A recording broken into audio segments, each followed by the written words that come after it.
On va faire une toute petite introduction sur les formules d'abonnement et les étapes de démarrage, de manière à ce que vous puissiez bien comprendre finalement comment tout ça s'enchaîne. On parlera rapidement de quelques nouveautés côté outils et on n'aura pas le temps, je pense, de tout parcourir.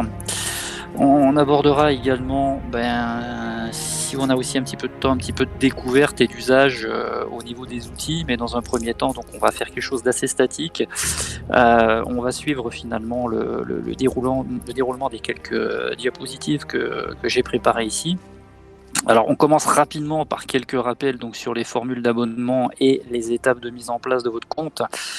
En fait, vous avez plusieurs possibilités d'abonnement aujourd'hui, que ce soit des abonnements gratuits ou des abonnements payants. Alors bien évidemment, la formule que tout le monde connaît, c'est le compte Gmail gratuit qui va vous permettre d'accéder déjà à un certain nombre d'outils.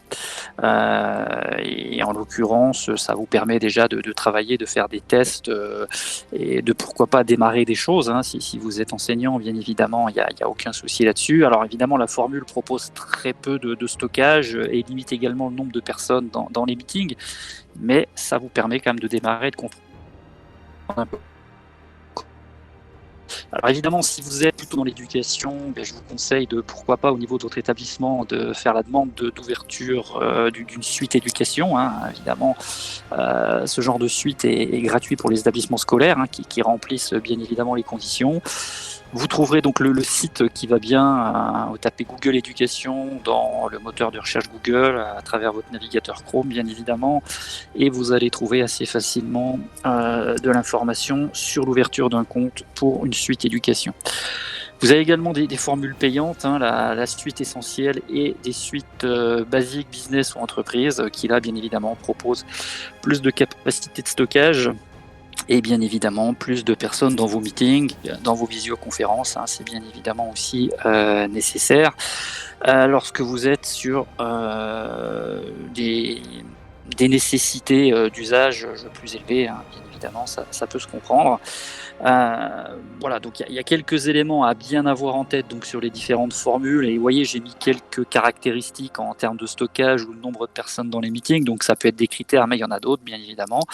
Sachez également que vous pouvez installer à tout moment sur vos machines, et ça c'est le point numéro 5 dans ma colonne créer un compte. Donc vous avez 2 outils que vous pouvez installer sur vos machines. Le Drive de manière à pouvoir synchroniser vos données en permanence sur votre ordinateur, ou FileStream, qui est une version qui permet de faire du streaming en fait de fichiers.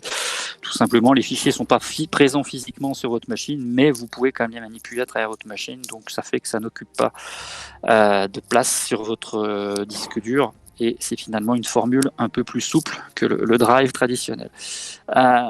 Vous trouverez également dans mes slides ici tous les éléments qui concernent le privacy, et on y reviendra tout à l'heure sur la confidentialité des données, la réglementation générale sur la protection des données, etc.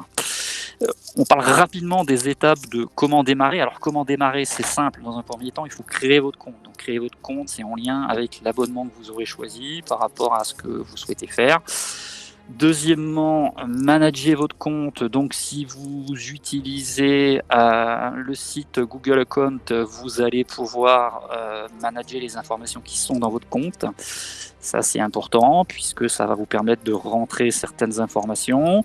Vous installerez votre logiciel Google Drive sur votre machine, que vous ayez un PC, que vous avez un Mac, que vous ayez un Mac. Vous pourrez synchroniser vos données qui sont donc dans le cloud et qui vont redescendre sur votre machine en permanence. Donc ça, c'est très utile. Donc soit Google Drive, soit Stream. Et puis, bien évidemment, je vous conseille également de télécharger donc, le navigateur Chrome de manière à ce que vous ayez la solution complète qui permet bien évidemment des avantages. Alors, je continue. On va aller rapidement sur les outils. Alors, avant de rentrer sur les outils et les quelques nouveautés, je rappelle bien que si vous souhaitez une expérience réussie dans vos établissements, voire dans d'autres conditions, il faut que vous ayez en permanence de la bande passante de qualité. Aujourd'hui, comme on est dans des contextes un petit peu compliqués d'un point de vue sanitaire, on conseille bien évidemment à chaque participant de pouvoir avoir à disposition un casque audio de manière à pouvoir s'isoler de manière individuelle. On vérifie bien si votre compte est valide, donc vous vérifiez bien si vos comptes sont valides pour avoir accès à un certain nombre d'usages ou de formules. Et puis, quand toutes ces conditions sont remplies, vous allez pouvoir travailler assez facilement donc, avec les solutions dont on va parler. Donc la suite Google, rapidement, aujourd'hui, c'est quoi? C'est un outil phare que tout le monde connaît, donc, dont on va parler par la suite, qui s'appelle Google Classroom. Avant toute chose, donc, on a des choses qui apparaissent dans la suite qui permettent donc de faire des to-do list aujourd'hui pour les étudiants, pour les élèves. Donc ça, c'est des petites choses qui arrivent en complément aujourd'hui sur la suite. On a de manière un peu plus approfondie pour l'administration, pour les équipes DSI, pour l'IT, des journaux d'audit de ce qui se passe au niveau des classes. Donc ça vous permet d'avoir une console d'administration et de suivre ce qui se passe en termes d'usage. On a des journaux d'activité, des analyses d'utilisation donc, qui sont disponibles également donc, en lien avec Google Classroom. Donc ça vous permet également d'avoir de la statistique et de voir ce qui se passe en termes d'engagement au niveau de vos classes. Donc vous pouvez avoir donc, des rapports en permanence là-dessus, donc c'est assez intéressant aussi. Vous avez aujourd'hui, par exemple, dans Google Doc, des outils qui vous permettent de créer des bibliographies, de mettre en place des citations assez facilement. Donc, encore une fois, c'est des fonctionnalités qui arrivent sur les outils de la suite et qui finalement permettent d'aller toujours un peu plus loin dans l'utilisation et dans les usages des différents produits. Vous avez également l'apparition du solver de maths dans Lens, qui est une application Google, et dans Socratic, qui est également une application que vous pouvez installer sur smartphone. Ces outils vous permettent, en prenant en photo simplement une équation, de pouvoir la résoudre assez facilement avec toutes les étapes de résolution. Vous avez l'autocorrection donc, qui arrive également dans Google Doc et qui permet de corriger jusqu'à 60% de fautes d'orthographe. Alors évidemment, dans un contexte d'enseignement, tout ça peut être éventuellement discutable, mais il est clair que de toute façon, ça ne peut que permettre ou démultiplier finalement des usages qu'on n'est peut-être pas encore en mesure de mettre en application ou d'évaluer, mais néanmoins, voilà, c'est des fonctionnalités qui sont intéressantes et qui arrivent de toute façon dans tous les outils aujourd'hui. Vous avez dans la suite, et notamment dans Google Chrome, la possibilité donc de mettre en place les devoirs, ce qu'on appelle les assignments. On trouve ça également dans d'autres produits. Alors Google Classroom, vous l'imaginez aujourd'hui comme votre LMS, qui est très très simplifié en fait, et dans lequel vous allez pouvoir déposer du contenu aux devoirs. Et donc, grâce à ce module assignment, vos élèves vont avoir en permanence la trace de ce qu'il y a à faire, et ils auront tous à disposition un espace de travail personnel dans lequel ils vont pouvoir composer les différents devoirs que vous proposez. Je continue. Vous pouvez aussi avoir accès à Minecraft aujourd'hui avec l'édition éducation donc disponible sur Chromebook. Alors il est évident, on parle très peu de matériel dans nos webinaires, mais comprenez bien que le matériel adéquat, encore une fois, il s'agit des Chromebooks, il s'agit de la Chromebox, qui sont des outils finalement, du hardware qui va vous permettre de supporter également les solutions Google au travers des usages qu'on présente ici. On a l'arrivée d'une fonctionnalité qui est assez intéressante, qui va permettre de faire de la réalité augmentée donc, dans Google Search, à savoir que vous allez pouvoir avoir sur certains sujets, donc des sujets qui concernent la biologie, la chimie, la physique, les mathématiques, etc. Vous allez pouvoir avoir une représentation donc en réalité augmentée de certains concepts. Et encore une fois, ça permet d'aller assez loin finalement, d'une part dans la compréhension, mais aussi dans les usages de ce qu'on peut faire aujourd'hui en termes de réalité augmentée. J'avance encore un petit peu, on en a déjà parlé, donc Socratic, Google Lens, donc la possibilité de faire de la résolution de systèmes d'équations avec les différentes étapes.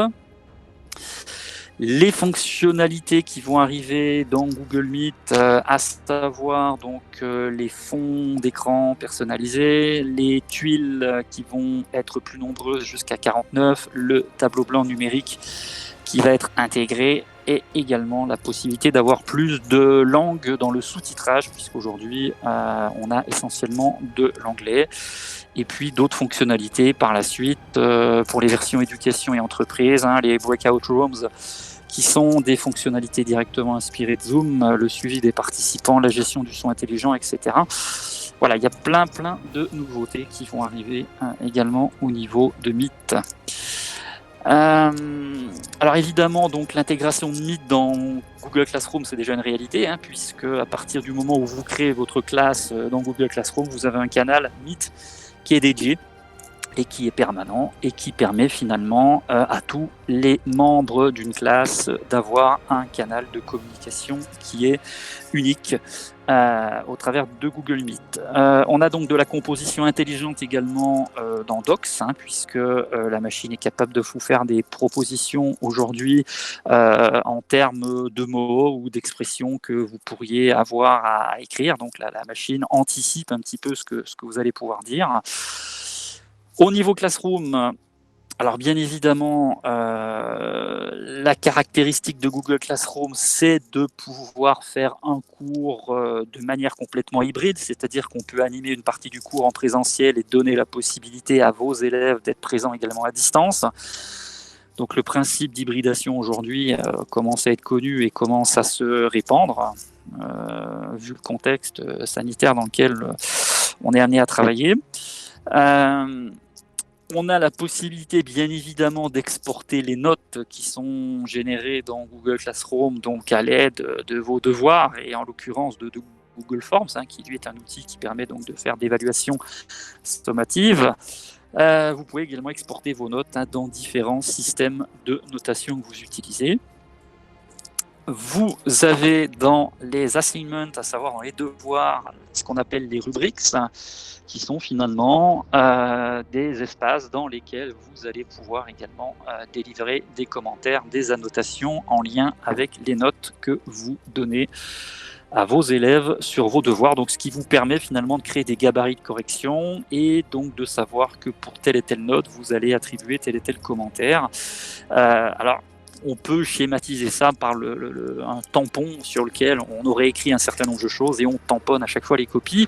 Alors c'est quand même beaucoup plus souple qu'un tampon, bien évidemment, puisque c'est paramétrable à souhait et pour le coup ça s'adapte bien évidemment sur chacun de vos devoirs que vous allez donner.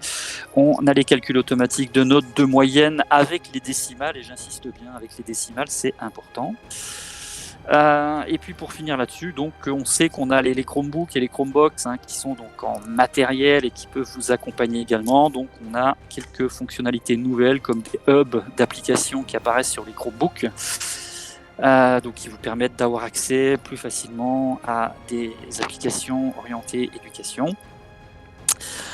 Je continue un petit peu sur les recommandations. Donc on est bien d'accord qu'on est dans un contexte éducation, donc il faut absolument que vous pensiez à tout moment à respecter le règlement de votre système éducatif.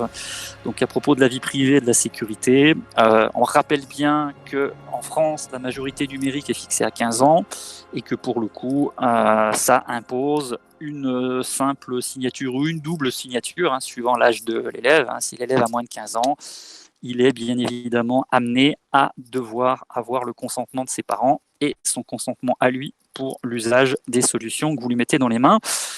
Et bien évidemment, vous devez référer à votre hiérarchie, à vos usages et vos choix, de manière à ce que tout ceci soit approuvé pour que vous soyez couvert, bien évidemment, s'il arrive quoi que ce soit.